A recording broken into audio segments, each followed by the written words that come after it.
Australia's China demands. Let's have a look. Hello everyone, Florian.Heise here and welcome to another episode of HeiseSays. Happy Australia Day everyone. I hope you're going out, having a barbie, having a few beers, or just spending some time with the family and relaxing. Enjoy this day while we still can. And all the idiots there that are trying to politicize it, we know you're a minority. Most people don't care. To be honest, most people just want to have a good day with family and friends. Let's appreciate those freedoms while we still have them. So, I thought we'd have a look at this article about Prime Minister Scott Morrison's, messages to China regarding having any talks, hopefully to normalize our trade relations. So, the Prime Minister has revealed the terms of any face-to-face meeting with the Chinese president in an effort to break the deadlock. Scott Morrison will refuse to meet his Chinese counterpart if Beijing demands concessions before talks begin. Australian industries are under threat from an ongoing trade war between Canberra and Beijing, which has seen China slap trade sanctions on a number of Australian products. Now, China, for those of you that aren't aware, is our biggest export partner. If we have a look at the Observatory of Economic Complexity, which I'll bring up in a moment, you can see how important China is to Australia. We can see here that over 30%, 35% of our exports go to China, and a huge portion of our imports come from China as well, although we're not alone in that regards. Now, we're not as important to China as China is to us. Sure, we've got a lot of natural resources and iron ore, and there is demand for it, and goods are still finding their way into China, even our coal. But we have to understand that there's some industries that have become overly dependent on one country. And in some ways, that's a risk, with any business, if you put all your eggs in one basket. Hopefully, this will result in a little bit more resilience from Australian businesses, or planning, because this is an element of risk if you're running an export business and you're so dependent on one destination. The Prime Minister confirmed he was open to meeting with Chinese President Xi Jinping to salvage the relationship, which has since remained vital to both parties. But after China leaked a dossier of 14 grievances with Canberra last November, Mr. Morrison warned discussions would not come at the cost of Canberra kowtowing to Beijing's demands. Those discussions, as I've made clear, won't take place on the basis of any sort of preemptive concessions on Australia's part on those matters, he told reporters on Monday. I don't think that any Australian would want their Prime Minister to be conceding the points that they've set out, and I would imagine, yes, no one would want that. Oh, well, then again, a whole lot of people probably would, So there's some people that would wish Australia to have the same type of authoritarian government as China. I remember I was talking to a plumber. Had him over to do some work on the house, and he was saying, the problem with all these elections is just a waste of time. At least in China, you don't need to worry about it. Fair dinkum Aussie bloke. That's concerning. That's a little scary, guys. Our position on this is very clear, it's very honest, it's very transparent. But of course, we value the trading, and more broader comprehensive relationship, and we will be taking up whatever opportunities we believe is going to best position Australia to be in a position to advance that relationship. But we've also got our tourism industry, everyone, which is highly dependent on Chinese tourists.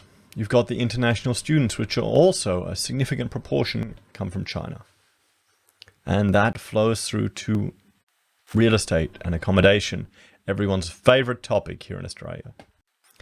Beijing was angered by Canberra's push for an independent inquiry into the origins of COVID-19 early last year, and Labor has accused the government of exposing Australia by leading the charge without sufficient international backing.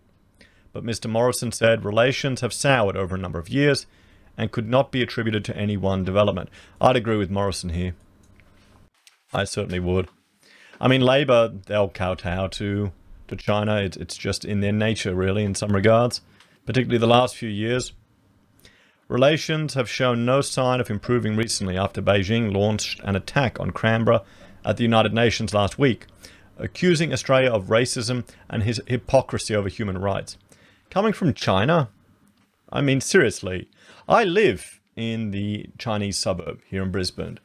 You know, Chinese are quite, shall we say, based, and they'll be racist. You know, just the way it is. I mean, come on. There's certain cultures that don't fall for all of the woke garbage that a lot of Westerners sadly do. I mean, just look at Australia Day today. Look at the rubbish. What did I see on Twitter this morning? I actually have a Twitter account. You should follow me there. Not that I do much.